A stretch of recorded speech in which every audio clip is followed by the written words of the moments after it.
Nuclear war is a serious concern that's on everybody's mind right now. Let's go over what you need to stockpile for a nuclear attack.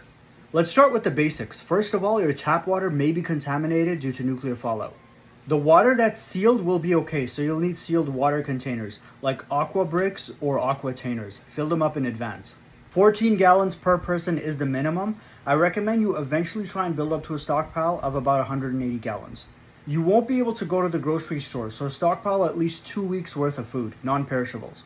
My ideal recommendation though is that you try to build up to a stockpile of about 6 months worth eventually.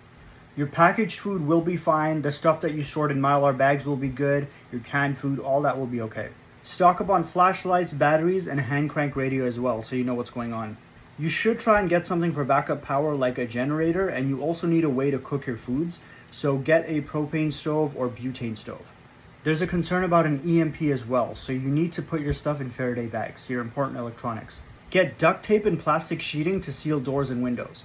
You need to stay inside for at least 72 hours. Get potassium iodide because it protects the thyroid from absorbing radioactive iodine.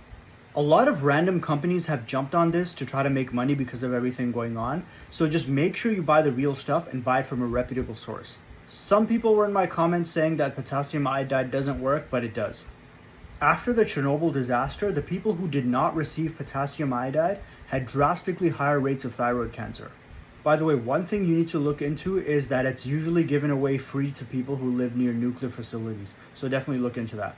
When it comes to masks, there are people with no knowledge on the subject telling others in my comments that an N95 mask is enough for a nuclear emergency, but it's not.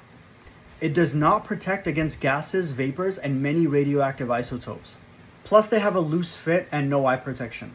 So you need to get a proper gas mask. Back when I basically had no money at all, I was researching gas masks for nuclear emergencies. I read a lot on this topic and I did a ton of research. It was really tempting to buy those cheap masks. I came to the conclusion that the vast majority of the stuff that's on the market is unrated, unverified, and mass-produced knockoffs. So I decided to just save my money and buy the real thing and buy it once. When you buy the cheap stuff, it might feel good, it might feel like you're protected, but really it's nothing more than just a costume. I decided to go with this one from Mira. Their gear is actually used by police, military, and emergency response teams around the world. It uses a standard NATO 40mm cartridges which are widely available. It has a wide field of view and is compatible with night vision devices, thermal optics, scopes, and red dot sights. They're 49% off right now for about another day and a half, so if you were waiting for the price to go down, now's your chance.